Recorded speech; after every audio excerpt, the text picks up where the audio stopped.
Shalom, everybody. Shalom, Professor Lachter. Shalom, Liz. Shalom, Fran. Shalom, Anita and Fred.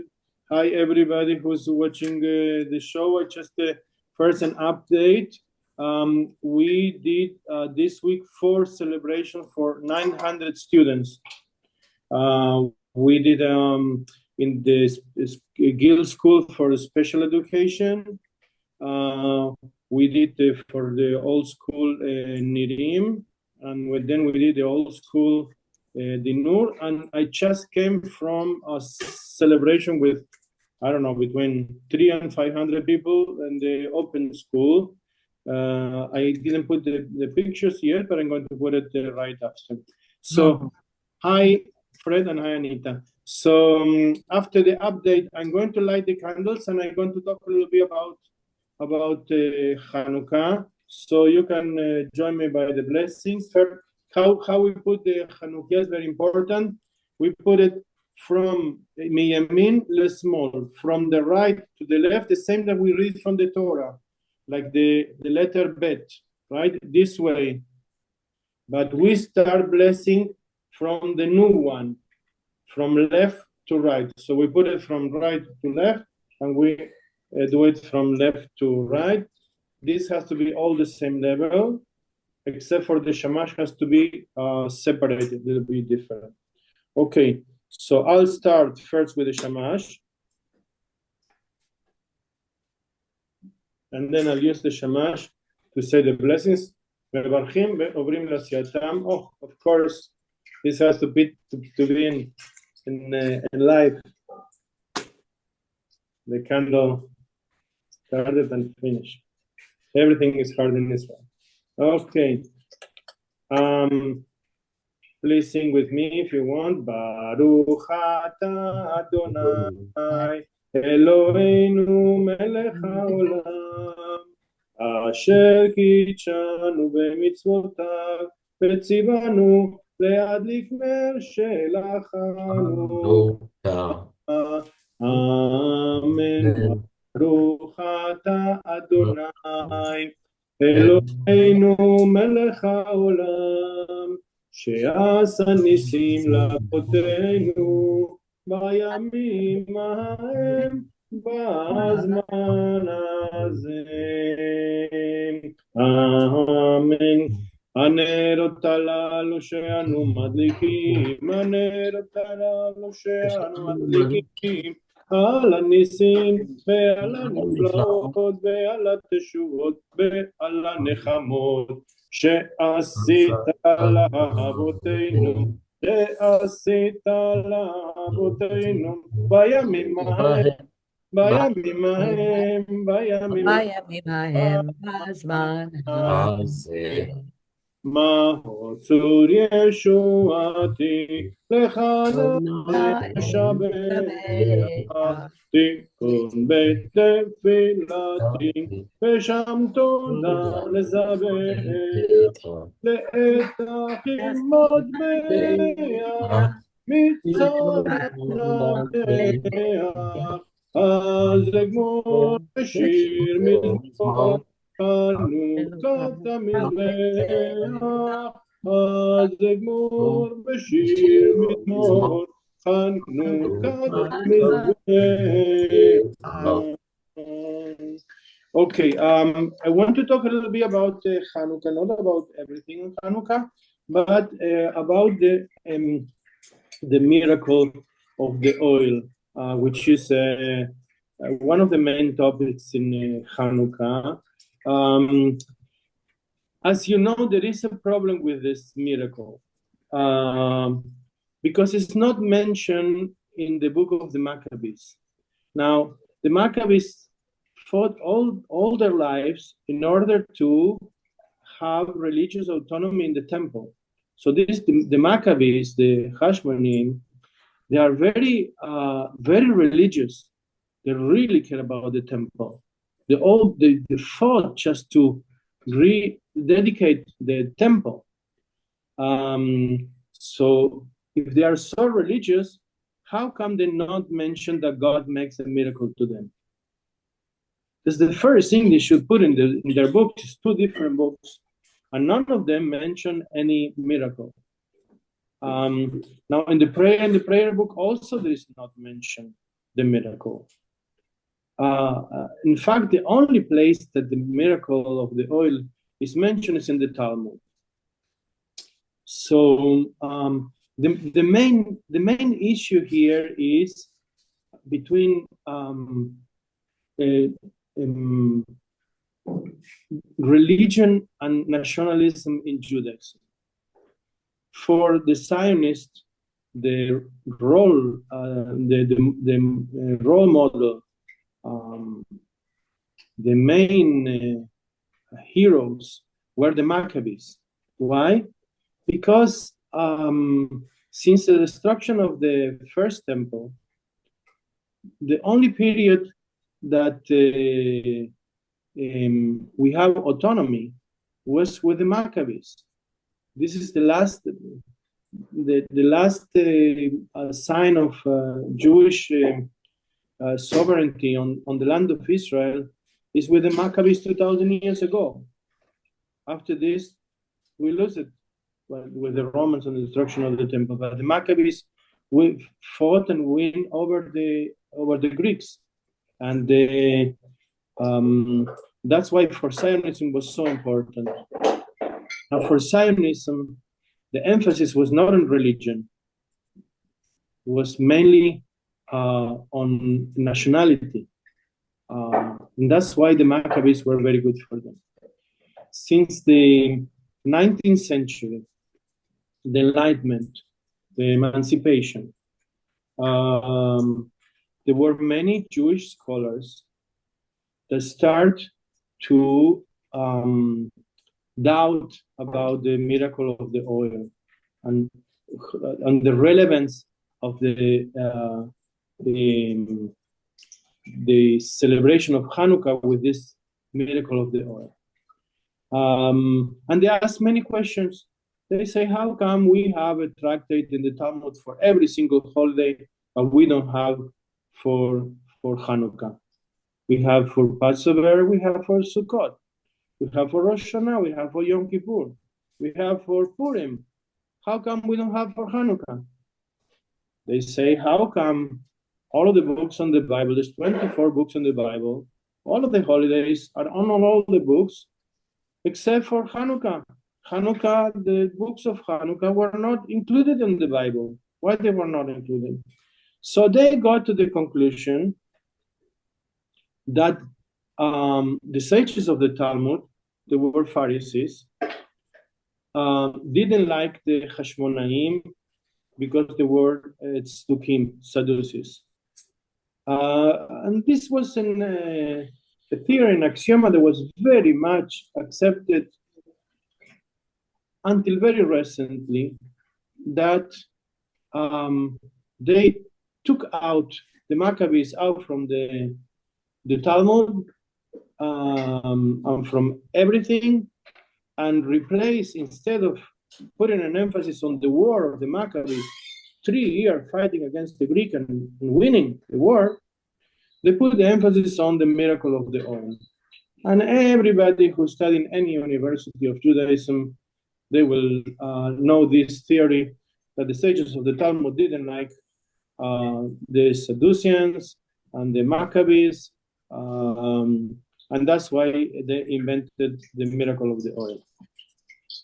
The miracle of the oil also has a problem, right? Because according to the story, they look for, now we have candles. They didn't have candles. The candles that they have, there was like a vessel that you have to put a pill. You put in oil, and then you put a, how is called the pill? How is it called? A wick. A wick. You put a wick. So in Shabbat and also in Hanukkah, if you put the wick and there is not enough oil, you have to shake a little bit the vessel in order to the light to come out. So the Talmud discuss on this, and they say in Shabbat you cannot do this shaking thing. And they ask a question: if you cannot do the shaking thing on Shabbat, can you do the shaking thing on Hanukkah? And because they asked this question, so all of a sudden they start to talk about Hanukkah. Oh, this is a sign that you should not shake the Hanukkah either. Okay. All right. So, and this is the reason why something is mentioned on about the Hanukkah on the Talmud in the Babylonian Talmud.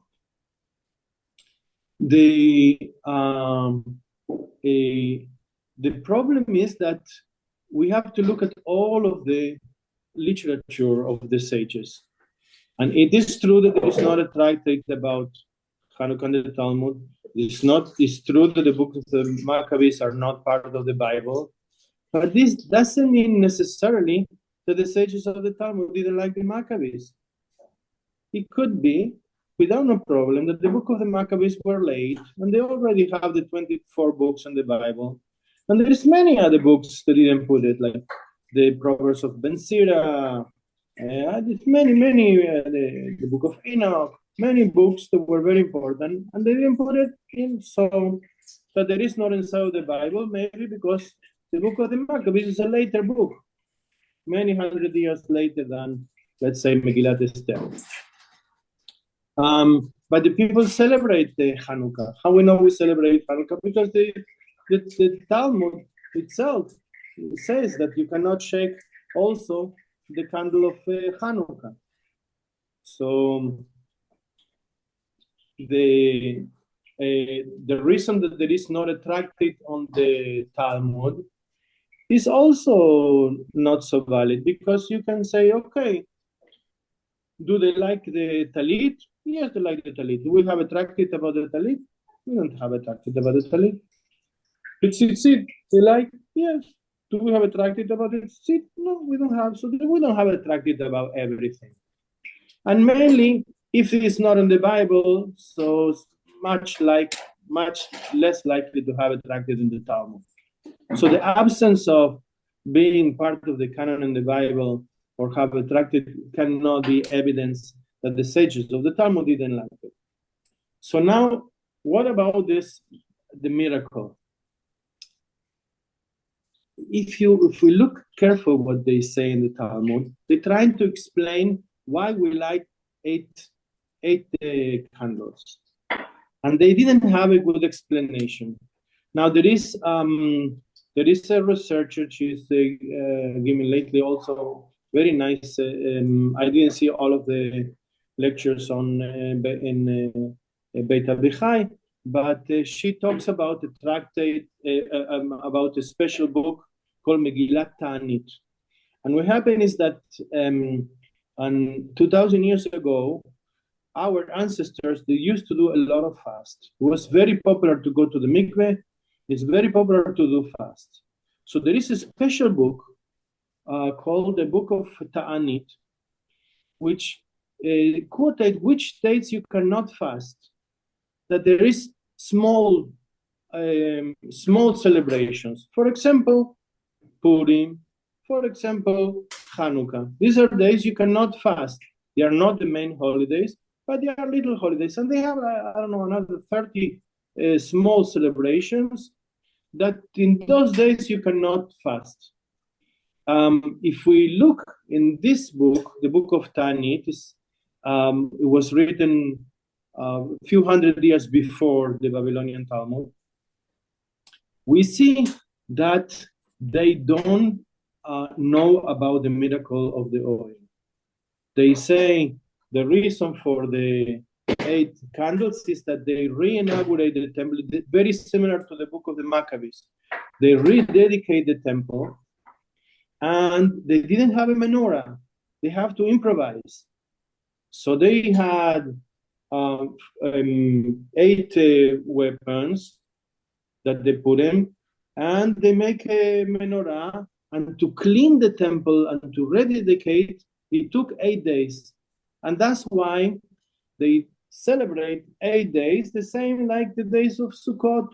And the book of Maccabees says that they couldn't celebrate Sukkot. Sukkot is the most happiest holiday in the Bible. The most happiest, when we say holiday, it means Sukkot. When you say should be very happy, it's only about Sukkot. Sukkot is the time that we have all the harvest, and after we recollect everything in Sukkot, we have food for the whole winter. It's very important, the holiday of Sukkot, and that's why they maybe celebrate a later Sukkot. There was the Sukkot of the Torah and the Sukkot that they celebrate when they rededicate the temple on the 25th of Kislev. And Sukkot has 8 days. By the way, it's one of the explanations that they give the house of Shammai, why we do 8 days. The problem with the miracle of the oil is it doesn't match, because they say, according to the Babylonian Talmud, that the first day they found amount for 1 day to light, but then there was a miracle, and there was for the old days. But the first day there's no miracle. They're just lucky. They just found one. The miracle is in the second day, in the third day, in the fourth day, the fifth day, the sixth day, the seventh day, and the eighth day. So the miracle is only 7 days. There is no miracle for 8 days. The first day they were lucky. They just found it. The kosher oil. The oil has to be pure with the sign of the holy priest. So why they add this late miracle? It is possible that the sages in the Talmud they were not so happy with the consequences of the rebellion of Bar Kokhba, and they did want to put an emphasis on the religion and not a nationality, because what happened in the Roman times was not so pleasant to the Jewish people, or maybe to survival of the Jewish people. But it doesn't mean that they didn't appreciate or they have something against the Hashmonaim. Maybe yes, maybe not. They put the miracle of the oil not to explain why we celebrate Hanukkah. We celebrate Hanukkah because of the Maccabees that rededicated the temple. There's no doubt. No, we don't celebrate Hanukkah because of the miracle of the oil. We celebrate. They just try to explain why we light 8 days. Now, the real reason why 8 days, we don't know. There is another sources in the Talmud that there was a very ancient holiday on the Hiria that the pagans used to use, and this that they used to light during 8 days lights. Why? Tells the story in the Talmud, because the man was born on Rosh Hashanah. This is the first day of Tishrei. But God said, don't eat from the forbidden tree. And if you're going to eat from the forbidden tree, you're going to die. And they ate. And what the first men, Adam and Eve, saw, that the days become shorter. It is less and less. If you look from Rosh Hashanah to Hanukkah, the days we have less light. It's like it's becoming darker and darker and dark. And then they say, oh, God is going to punish us, is going to bring back the world how was the beginning. The beginning the world was darkness, and God said, there'll be a light. The creation is that God put the light instead of darkness. So they say, oh, this is what we're going to die. But what they saw, that after the days, after the time of Hanukkah, the days become longer. And they say, oh, we're not going to die. This is how the world behaves. And that's why we're going to celebrate that the days are longer and we have more and more light in the day. That's why we accompany this phenomenon on the nature. According to the Talmud, this was used by the pagans for their idolatry, but we use it to do a Jewish festivity. So we light more and more lights, but at the beginning the Talmud said that it's enough to light one candle. First day you light one candle, the second day one candle, the third day one candle, every day. Only later they say we can light one candle for each member of the family, and only much later they say we go and we add the candles. Now, Beit Shammai and Beit Hillel, they have a dispute. Beit Shammai say we have to do less and less, because it's like somebody get 800 shekels to spend in Hanukkah, and then they spend and they say, oh, I only have 600, I only have 400, I only have 200, I have 0. That's how we usually think, right? I have less and less, whatever. I'm having a wonderful sufgania, and now I have only half a sufgania, and now I have a quarter sufgania. I have now 0 sufgania. That's how we think. But Beit Hillel say, no, you have to think positive. You have to say, oh, I already spent 200 shekels of Hanukkah. Why spend I spend all 800 shekels. I enjoy all 800 shekels. They will say, oh, I enjoy already half the sufgania. I enjoy the whole sufgania. So we add the light. Ma'alim b'kodesh v'lo moridim. We add light and we don't decrease on light. It's like a person have to improve himself. It's like the Havdalah. First we drink wine, then we smell the besamim, and then we look at the candles. Ma'alim b'kodesh v'lo moridim. The person should be always improving. That's the same with the light of Hanukkah. We have to have more and more light in our walls. The real reason why we light 8 candles in Hanukkah, we don't know. There is at least 15 different reasons on the sources, 15 different reasons. And when we saw so many reasons on the sources, it's because we don't know.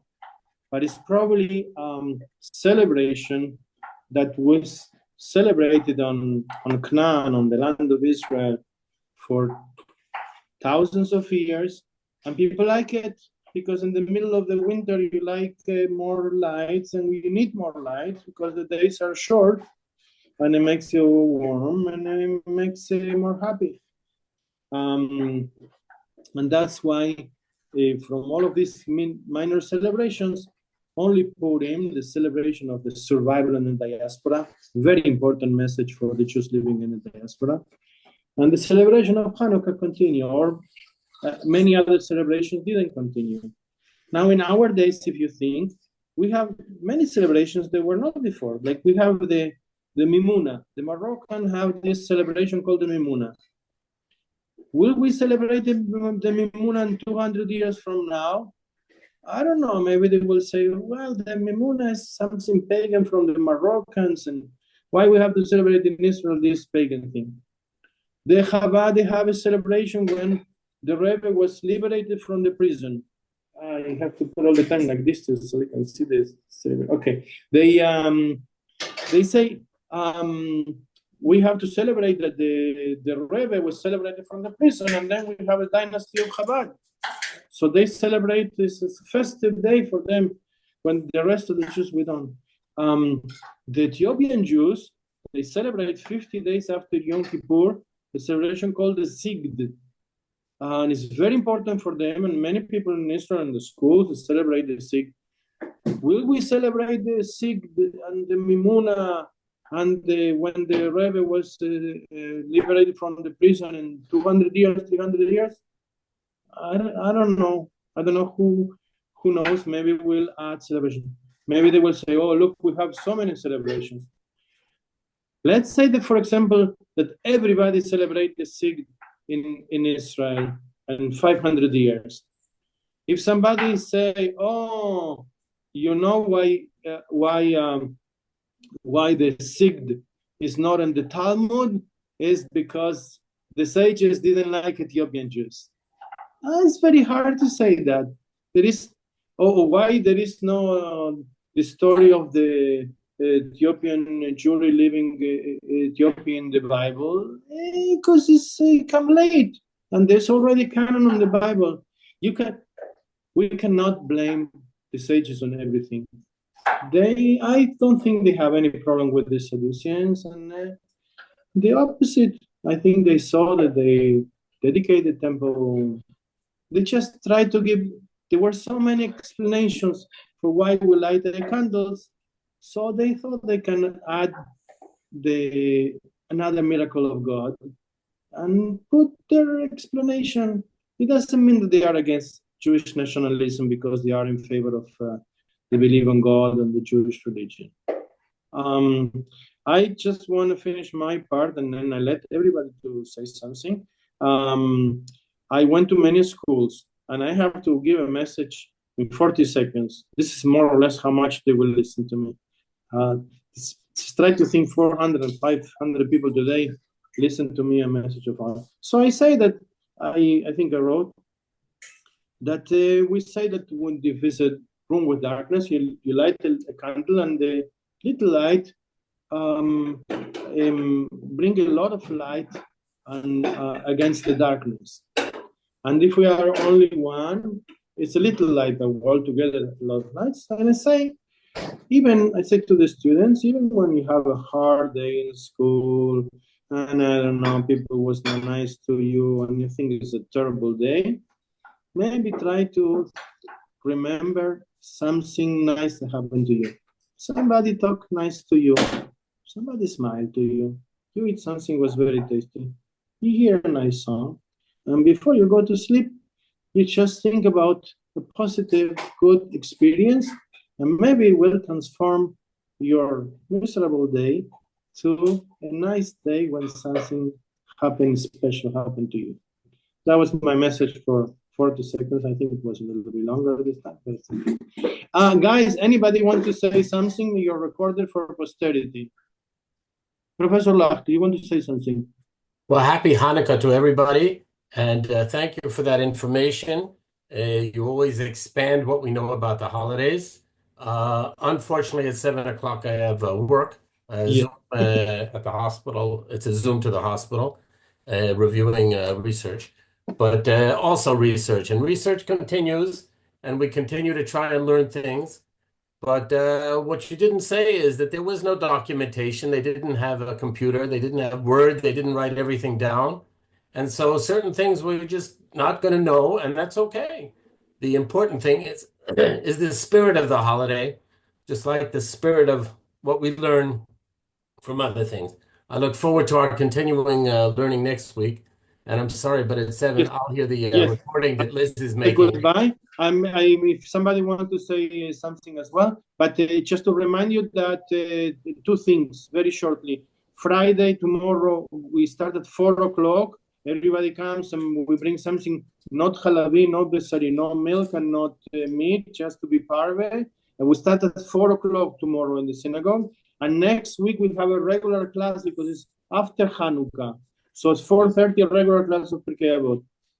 Anita, Fred, Fran, Elise, anybody want to say something? Hag Sameach, that's all. That is Hag not. Sameach. Thank you, Edgar, for enriching our Hanukkah. Thank you very much. I have a different shirt for every day. I'm going to use a lot of pictures. Yeah, I have 7 pictures. Bye-bye. Like you Bye-bye. Yeah. Thank you very much, guys. Thank you.